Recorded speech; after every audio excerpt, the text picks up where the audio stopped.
சென்னை வேளச்சேரியில் பாஜக மூத்த தலைவர் தமிழிசை சவுந்தரராஜன் செய்தியாளர்களை சந்தித்து வருகிறார். அந்த நேரலை காட்சிகளை தற்போது பார்க்கலாம். என்னது பிரஜையில் மக்களில் ஒருவனுக்கு நம்பிக்கை இருந்தால் கூட அதை நான் மதிக்கிறேன் என்று சொல்பவர்கள் தான் தலைவர்கள், ஆட்சியாளர்கள். அதனால ஸ்டாலின் அவர்கள் இந்த துவேஷத்தை, இந்த வேறுபாட்டை, இந்த பிரித்தாளும் தன்மையை விட வேண்டும் என்பது எங்களது கருத்து. ஒரு பக்கம் ஸ்டாலின் பை பிரித்தாளும் தன்மையை செய்து கொண்டிருக்க, இன்னொரு பக்கம் உதயநிதி. ஆக இனிமேல் பாரதிய தமிழர்களா, நாங்களெல்லாம் தமிழர்கள், எங்களுக்கு கொண்டு ஒரு குணம் உண்டு. உங்களை விட நாங்க தமிழர்களுங்க. நாங்க என்ன தமிழ், நாங்க வேறு மாநிலத்தான் வந்தோம் இல்ல, நாங்களும் தமிழர்கள் தான். அதனால் பாரதிய ஜனதா கட்சி எங்களது எதிர்ப்பை நாங்கள் தீவிரப்படுத்துவோம். நிச்சயமாக நாங்கள் எல்லாம் இணைந்து பணியாற்றுவோம். எங்களை பிரித்து ஓட்டுகளை வாங்க வேண்டும் என்று நினைக்கும் உங்களது எண்ணம் பலிக்காது என்பதை முதலமைச்சரிடம் நான் தெளிவாக பதிவு செய்கிறேன். அதிமுக பாஜக கூட்டணி ஒரு செல்ஃபி எடுக்காத கார் போடுறது, அதனாலதான் யாருமே கூட்டணிக்கு வரல பாமக போன்றவர்கள்லாம் அப்படின்னு சொல்லிட்டு காங்கிரஸ் ஒரு குற்றச்சாட்டு வச்சிருக்காங்க. குறிப்பா மாணிக் தாகூர் இதை பேசியிருக்காங்க. அதாவது செல்ஃபி எடுக்காதவங்க எல்லாம் செல்ஃபி எடுக்காதன்னு பேசினா என்ன அர்த்தம்? நான் கேட்கிறேன், திமுக இல்லாம ஒரு கார் எடுத்துட்டு போய் செல்ஃபி எடுத்துக்க சொல்லு பார்க்கலாம். மாணிக் தாக்கூரை விருதுநகர்ல. ஆமா, இது நாங்கனாலும் எங்களோட ஓன் காரை வச்சிருக்கோம். எங்க இரவல் என்ஜின் ஒன்று வச்சுக்கிட்டு, காரு ஹார்ன் மட்டும்தான் இருக்கும். உங்க கார்ல என்ஜினே இல்லை. எங்களை அட்லீஸ்ட் என்ஜினா இருக்கு, எனர்ஜியும் இருக்கு. என்ஜினும் எனர்ஜியும் இருக்கிற எங்க காரு கொஞ்சம் டேக் ஆஃப் ஸ்லோவானாலும் நாங்க டேக் ஆஃப் ஆயிடுவோம். நீங்க கூட தான் வச்சிருக்கீங்க. என்ஜினை ஸ்டாலின் கையிலையும் உதயநிதி கையிலையும் கொடுத்து வச்சிருக்கீங்க. அதனால நாங்க அட்லீஸ்ட் செல்ஃபி எடுத்துருவோம். உங்களுக்கு செல்ஃபே கிடையாது. அதே மாதிரி சிதம்பரம் சொல்றார், இவர்கள் முதலாளி, அதிமுகவுக்கு முதலாளி. அப்படின்னா உங்களுக்கு திமுகவுக்கு முதலாளி, உங்களுக்கு காங்கிரஸ்க்கு முதலாளி திமுகவா? ஸோ ஒரு கூட்டணியில் எல்லாரும் இணைந்து பணியாற்றும் பொழுது புதிய அடிமைகள், பழைய அடிமைகள் யார்? உதயநிதி. யாருக்கு அடிமையா நீங்க இருக்கிறீங்க? நீங்க யாருக்கு அடிமையாக இருந்து கொண்டு இருக்கிறீர்கள் என்று எங்களுக்கு தெரியும். இந்த கூட்டணி இல்லாமல் தனியாக நீங்க போட்டி போட்டுருவீங்களா? இது இன்னொரு அரசியல் கட்சியை முதல் மதிக்க கற்றுக்கொள்ளுங்கள். இன்னொரு கட்சிக்கும் தொண்டர்கள் இருக்கிறார்கள், அந்த கட்சிக்கும் தலைவர்கள் இருக்கிறார்கள். அடிமைன்னு சொன்னா என்ன அர்த்தம்? சரி, தம்பி விஜய் கட்சியை புதிய அடிமையா, அதிமுக பழைய அடிமை, என்ன நினைச்சிட்டு இருக்கீங்க நீங்க? நாங்கெல்லாம் அப்படி யாரையும் அடிமைப்படுத்தி சிறுமைப்படுத்தி அரசியல் செய்ய வேண்டும் என்ற எண்ணம் கிடையாது. உங்களுக்கு தான் அந்த எண்ணம் இருக்கிறது. அதனால இன்னைக்கு விடுதலை சிறுத்தைகள் புலம்பிக்கிட்டு இருக்காங்க, எங்களை மாதிரி போராட்டம் பண்ண முடியல, கொடியேற்ற முடியலன்னு. இங்கே துப்புரவு தொழிலாளர்கள் மீது அடக்குமுறை ஏவப்பட்டிருக்கிறது. கம்யூனிஸ்ட் என்ன செய்யறாங்க? அடங்கி கிடக்கிறார்கள், பெட்டி பாம்பாய் அடங்கி கிடக்கிறார்கள். சொன்னா கோபம் வருது. அதனால இன்றைய காலகட்டத்தில் பாரதிய ஜனதா கட்சி, தேசிய ஜனநாயக கூட்டணி, அண்ணன் எடப்பாடி அவர்கள் தலைமையில் நேற்று கூட மன்சுக் மாண்டவிய மிக தெளிவாக சொல்லிவிட்டார். அங்கே தேசிய ஜனநாயக கூட்டணிக்கு அண்ணன் ரங்கசாமி தான் தலைவர். நாங்க ஒரு கூட்டணி என்று இருந்தால் நாங்கள் அந்த நியாயத்தை நாங்கள் கடைபிடிப்போம்.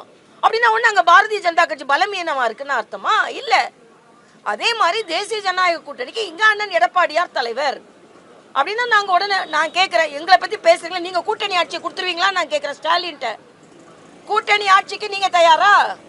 ஸ்டாலின் உடனே காலி பண்ணி துணை முதலமைச்சர் பதவியை திருமாவளவனுக்கு கொடுத்துருவாரா? பட்டியலின மக்களுக்கு நீங்க பாதுகாவலன்னு சொல்லி கொண்டு இருக்கிறீர்களே, ஏன் செல்வ பிறந்தகை கொடுக்கறது?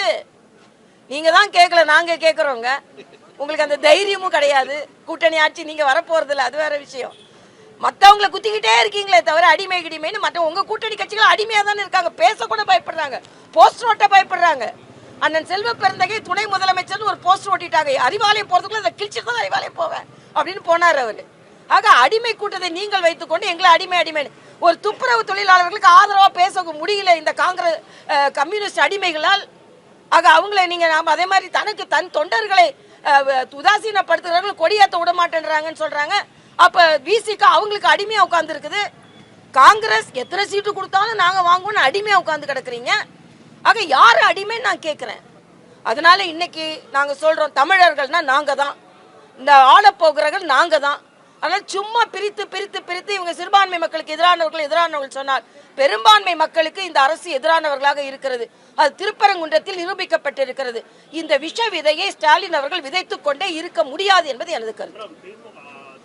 கூட்டணி ஆட்சிக்கு தயாரான்னு கேக்குறீங்க. ஆனா தற்போது அதிமுக தலைமையில் இருக்கக்கூடிய என்டிஏ கூட்டணியும் தமிழகத்துல கூட்டணி ஆட்சிக்கு தயாரா? அதாவது இல்ல, நாங்க தான் தெளிவா சொல்லிட்டோமேங்க. ஏன் எங்களை பத்தி பேசிட்டே இருக்கீங்க? தெளிவா சொன்னப்பறம் உங்களுக்கு என்ன சந்தேகம்னு நான் கேட்கிறேன். இல்ல எங்களை மத்தவங்களை அடிமைன்னு சொல்றாங்களே, இப்ப அடிமைனாலதான் நீங்க கேக்குறீங்கன்னு சொல்லும் போது ஏன் நீங்க அடிமையா இருந்து ஒருத்தவங்க கூட வாய்ஸ் கேட்க மாட்டாங்களா கூட்டணி ஆட்சிக்கு? நாங்க தான் தெளிவா சொல்லிட்டோமே. இப்ப அப்படி பார்த்தா மரியாதைக்குரிய அமித்ஷா அவர்கள் அண்ணன் எடப்பாடியார் தலைமையில ஆட்சி அமைக்கும் நாங்க சொல்லிட்டாங்க. நாங்க எந்த குழப்பமும் இல்லாம தான் இருக்கோம். கட்சி என்ன சொல்லுதோ அதை நாங்க நடத்துக்கிறோம். ஆனா எங்களை நீங்க குத்திக்கிட்டே இருக்கிறது ஏன்னு கேக்குறேன். நீங்க எல்லாம் சரியா இருக்கீங்களா? நீங்க எல்லாருக்கும் மரியாதை கொடுக்குறீங்களா? அதைத்தான் நான் கேட்கிறேன். தொடர்ச்சியா தமிழக வெற்றி கழகத்தை நீங்க தொடர்ச்சியா விமர்சனம் பண்றீங்க, விஜய் விமர்சனம் பண்றீங்க. ஆனா உங்க கூட்டணிக்கு தலைமையா இருக்கக்கூடிய எடப்பாடி பழனிசாமி இன்னைக்கு தாவேகாக்கு அழைப்பு விடுத்திருக்கிறார். எதிர்கட்சி அதாவது திமுகக்கு எதிராக இருக்கக்கூடிய அனைத்து கட்சிகளும் ஒன்றிணைன்னு சொல்லியிருக்காரு.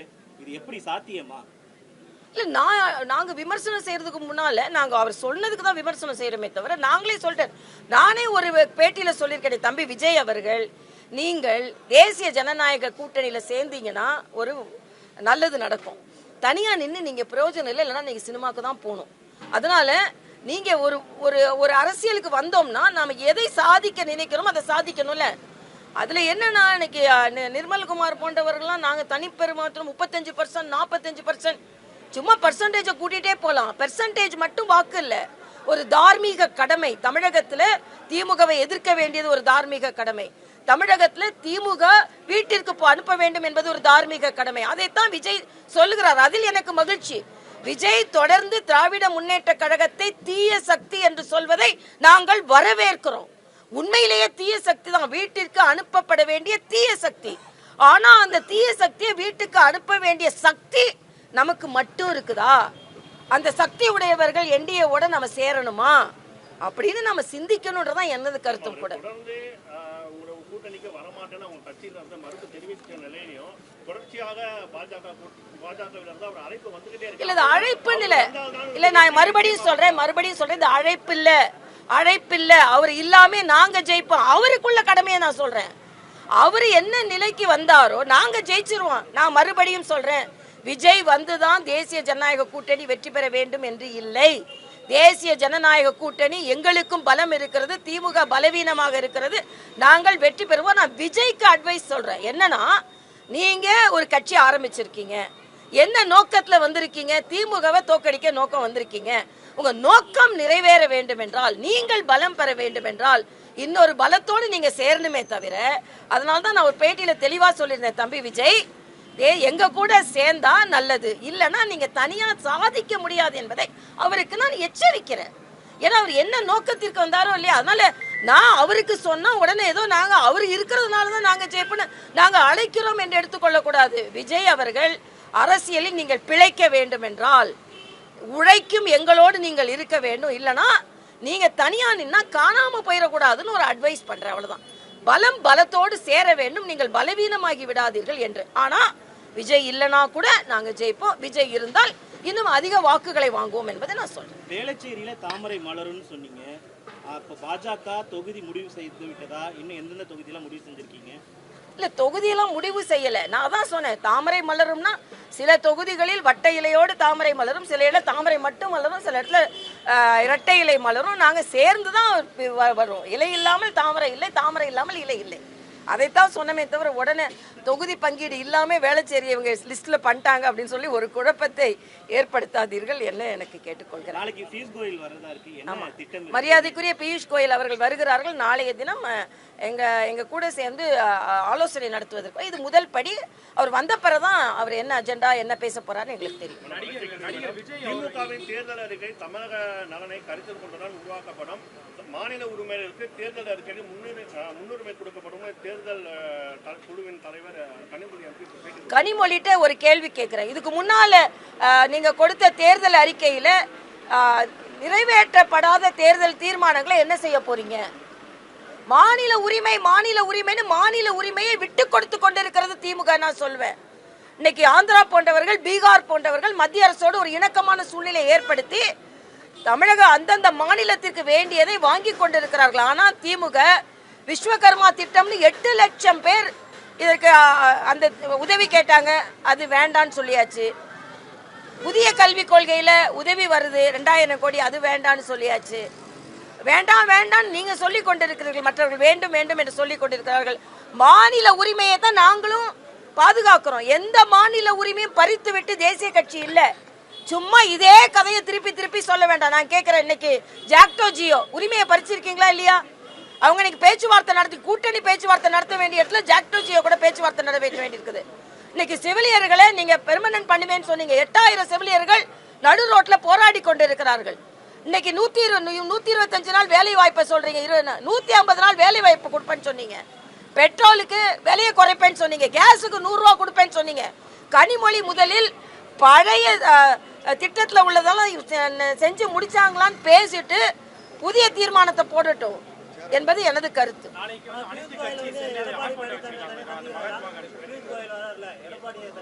இல்ல அதெல்லாம் எனக்கு தெரியாதுப்பா, பீஷ் கோயலுக்கு மட்டும்தான் தெரியும். இந்த ஆர்ப்பாட்டத்தை நான் கடுமையாக விமர்சிக்கிறேன். ஏனென்றால் மரியாதைக்குரிய சிவராஜ் சிங் சௌஹான் அவர்கள் மிக தெளிவாக சொல்லிவிட்டார்கள். 100 நாள் வேலை வாய்ப்பு இல்லை, 125 நாள் வேலை கேரண்டி. அவர்களுக்கு வேலை கட்டாயம் கொடுக்கப்பட வேண்டும். 6 மாசம் விவசாயிகளுக்கு வேலை இல்லாத நேரத்தில் அதை விட அதிக கூலிக்கு அவங்க போட்டும், அதனால அந்த நேரம் அவங்களுக்கு விடுப்பு கொடுக்கப்படும். இவ்வளவு நல்ல திட்டத்தை, கேரண்டியான திட்டத்தை நான் கேட்கிறேன். 150 நாள் வேலை கொடுப்போன்னு சொன்னீங்களே இல்லையா? அதுக்கு போராடுறதா? அதுக்கு தான் போராடுறீங்களா? போய் கேஸுக்கு 100 ரூபா மானியம் கொடுப்பேன்னீங்களா? அதுக்கு போராடுறீங்களா போய்? ஆக இவங்க எல்லாம் சேர்ந்து போராடி சும்மா ஒரு மாய தோற்றத்தை ஏற்படுத்தி கொண்டு இருக்கிறார்கள். எல்லாவற்றிற்கும் மேலாக நல்லது நடந்து கொண்டு இருக்கிறது. அதுல இருந்து இவங்க கவனத்தை திசை திருப்பதற்காக போராடுகிறார்கள். இந்த போராட்டம் நிச்சயமாக பலன் தராது.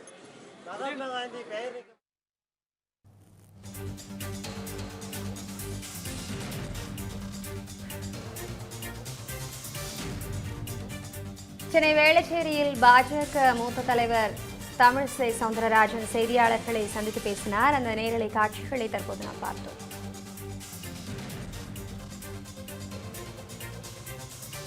மதுரை மக்களே, மதுரை சிட்டிக்குள்ள அதுவும் உங்க பட்ஜெட்குள்ளேயே பிளாட் வாங்கணுங்கிற கனவு இப்போ கைகூடி வந்தாச்சு. மதுரையின் முதல் ப்ராஜெக்டில் ரோட்டுக்கு காசு இல்லாததால் 72 மணி நேரத்தில் 533 மனைகள் விற்கப்பட்டன. மீண்டும் ரோட்டுக்கு காசு இல்லாமல் பிரீமியம் வில்லா மனைகளை மதுரை வேலம்மாள் மருத்துவக் கல்லூரி அருகில் அறிமுகப்படுத்துகிறோம். Launching G Square Vagay Crest, Madurai Velammal medical college அருகில். Early bird price RERA approved villa plots வெறும் 9.9 lakhs %. சிட்டிக்குள்ள பிளாட் உங்க கனவு வீட்டுக்கான perfect spot. For bookings call